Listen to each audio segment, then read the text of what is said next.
ये सत्ता का सेमीफाइनल था। ये कांग्रेस के ही नेता कहते थे, विधानसभा के अंदर भी कहते थे, बाहर भी।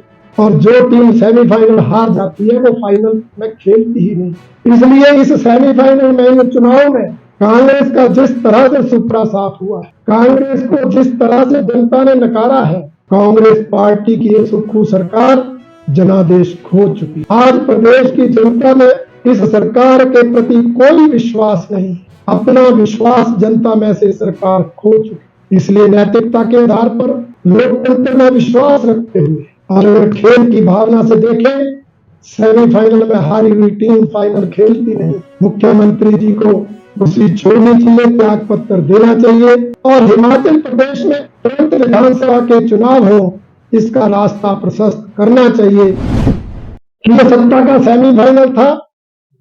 ये कांग्रेस के ही नेता कहते थे, विधानसभा के अंदर भी कहते थे, बाहर भी। और जो टीम सेमीफाइनल हार जाती है वो फाइनल में खेलती ही नहीं। इसलिए इस सेमीफाइनल में, इन चुनाव में कांग्रेस का जिस तरह से सुपड़ा साफ हुआ है, कांग्रेस को जिस तरह से जनता ने नकारा है, कांग्रेस पार्टी की ये सुक्खू सरकार जनादेश खो चुकी है। आज प्रदेश की जनता में इस सरकार के प्रति कोई विश्वास नहीं, अपना विश्वास जनता में से सरकार खो चुकी है। इसलिए नैतिकता के आधार पर लोकतंत्र में विश्वास रखते हुए और अगर खेल की भावना से देखें, सेमीफाइनल में हारी हुई टीम फाइनल खेलती नहीं। मुख्यमंत्री जी को उसी छोड़नी चाहिए, त्याग पत्र देना चाहिए और हिमाचल प्रदेश में तुरंत विधानसभा के चुनाव हो, इसका रास्ता प्रशस्त करना चाहिए। ये भारतीय जनता पार्टी की मांग है, ताकि अगला जनादेश लेकर हिमाचल प्रदेश की सरकार हिमाचल प्रदेश में काम करे। हिमाचल प्रदेश की जनता की समस्याएं जो इस सरकार के समय लगातार बढ़ती जा रही हैं, इस प्रदेश के अंदर विकास कार्य जो इस सरकार के दौरान ठप पड़े हैं, उनको फिर से गति दी जा सके, ये हमारा निवेदन है। बहुत बहुत धन्यवाद। और मुख्यमंत्री जी, इस जनादेश को स्वीकार करने की बजाय नैतिकता का तकाजा है। बाकी जब आप बहाने मारो नगर निगम का तो जनादेश स्वीकार करो, परंतु वहां भी शरारतपूर्ण बयानबाजी कर रहे हैं। ये जयराम के हैं कि अनिल शर्मा के? मैं मुख्यमंत्री जी को कहना चाहता हूं, अपना घर संभालें। भारतीय जनता पार्टी एकजुट है। भारतीय जनता पार्टी का समूचा प्रदेश नेतृत्व इन चुनाव में भारतीय जनता पार्टी द्वारा अधिकृत उम्मीदवारों को जिताने में एकजुट होकर लगा, तब जाकर यह सफलता मिली है। हमारी पार्टी में कोई गुटबाजी नहीं है। आप इस तरह के शरारतपूर्ण बयान देकर जनता को भ्रमित करने की कोशिश ना करें। आप अपना घर संभालें। आपकी पार्टी की, आपकी सरकार की गुटबाजी जग जाहिर है। और आज तो सरकार के उप मुख्यमंत्री ने बयान दिया है कि उनकी हार का एक कारण धड़ाबंदी है, गुटबाजी है।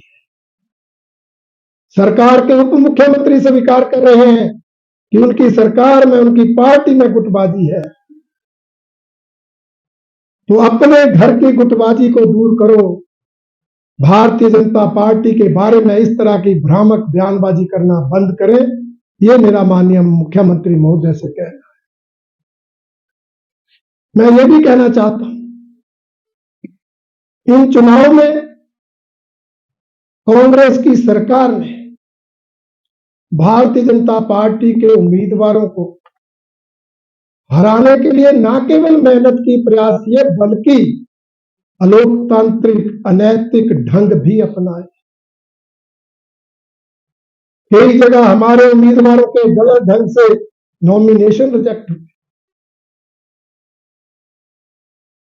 कई उम्मीदवारों को कई तरह से धमकाया गया, प्रताड़ित किया गया। परंतु सबके बावजूद भी ये चुनाव परिणाम आपके सामने है।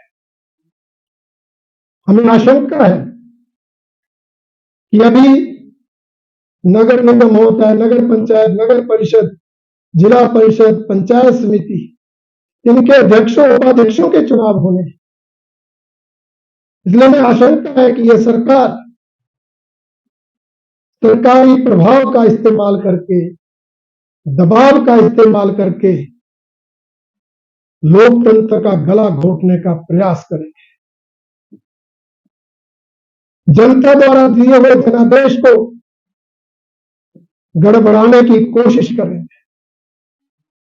मैं आज मीडिया बंधुओं के माध्यम से चेतावनी देना चाहता हूं कि सरकार के इस तरह के हर अलोकतांत्रिक प्रयास की भारतीय जनता पार्टी मुंह तोड़ जवाब देगी। वैसे मुझे अपने कार्यकर्ताओं पर पूरा विश्वास है। जो चुनाव जीते हैं, कोई भी इनके द्वारा दिए गए लालच में नहीं आएगा, इनके प्रभाव और दबाव से घबराएगा नहीं, पार्टी के साथ अडिग खड़ा रहेगा। परंतु सरकार अगर ऐसे प्रयास करेगी तो हमें जिस हद तक भी जाना पड़ेगा, सरकार के इन प्रयासों को कुचलने के लिए हम उस हद तक जाने के लिए तैयार हैं।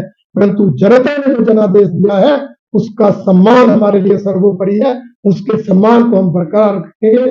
ये मैं आपके माध्यम से कहना चाहता हूं।